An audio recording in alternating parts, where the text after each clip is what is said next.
मिताली की माँ 15 दिनों के लिए बाहर गई हुई थी और घर पर उसके अलावा और उसकी बूढ़ी बीमार दादी के अलावा कोई नहीं था।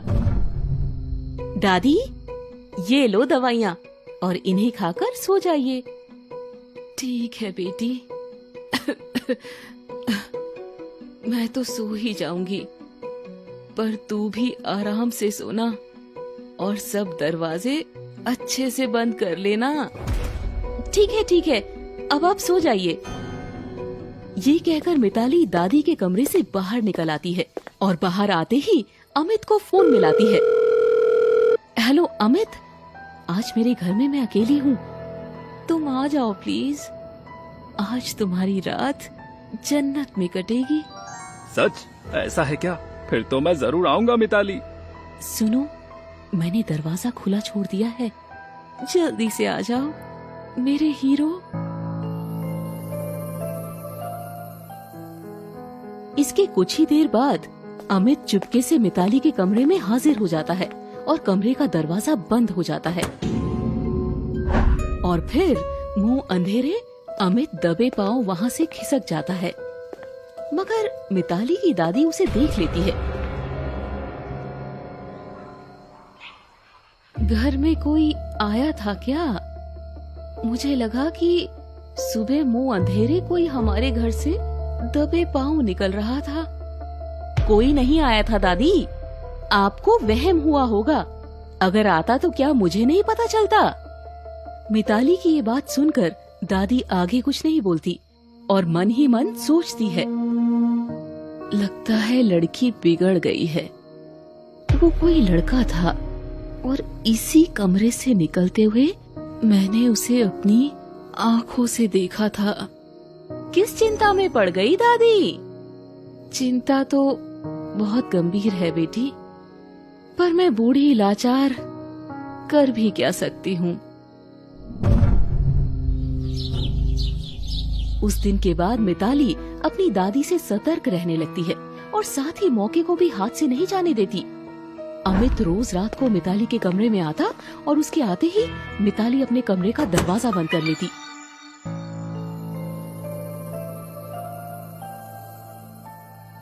दादी अमित को उसके कमरे में घुसते देख बड़बड़ाते हुए, बंद दरवाजे के पीछे ये दोनों क्या कर रहे होंगे? क्या कर रहे होंगे? प्यार की पींगे बढ़ा रहे होंगे। अकेली कंवारी लड़की के साथ अकेला लड़का सिर्फ बातों से तो काम चला ही नहीं सकता। मगर फिर उसकी माँ के घर वापस आते ही ये सिलसिला बंद हो जाता है। शारदा बेटी, मिताली जवान हो गई है। जवान बेटी को घर में बैठा कर रखना समझदारी का काम नहीं होता।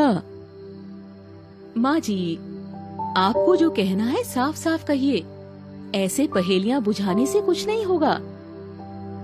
उसके बाद मिताली की दादी उसकी माँ को सब सच्चाई बता देती है, मगर वो अपनी बेटी पर क्रोध करने के बजाय उल्टे सास पर ही बरसने लगती है।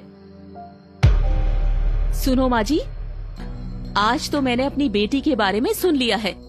अगर आगे से आपने कुछ भी गलत सलत बका तो बिल्कुल सहन नहीं करूंगी। इस तरह 1 महीना बीत जाता है और फिर एक दिन अचानक मिताली का जी मचलाने लगता है और साथ ही उल्टियां भी होने लगती है। वो प्रेगनेंसी टेस्ट करती है तो हैरान रह जाती है। हे भगवान, ये क्या हो गया? मैं तो प्रेग्नेंट हो गई।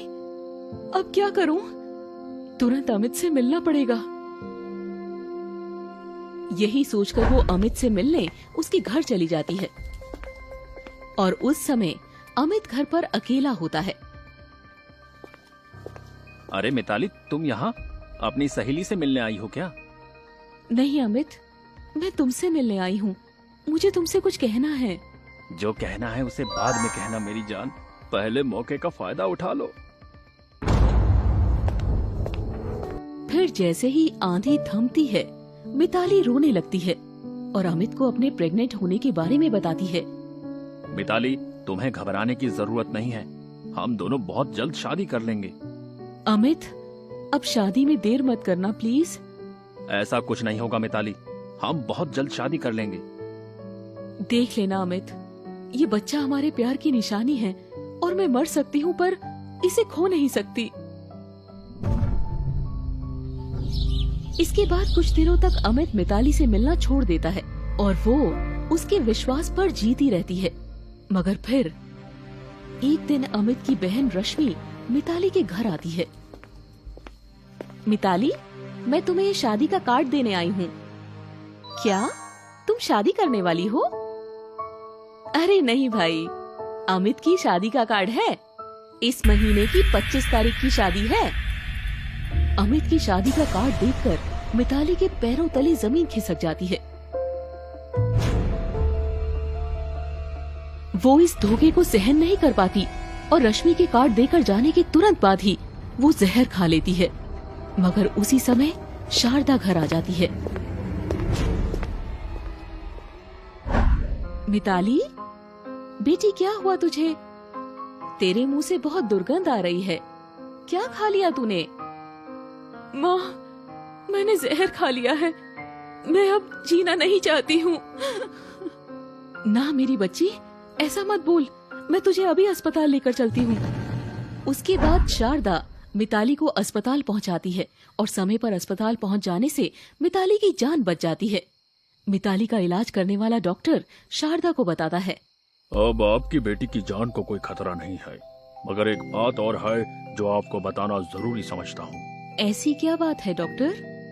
आपकी बेटी प्रेग्नेंट है, यानी वो माँ बनने वाली है। ये क्या कह रहे हो डॉक्टर?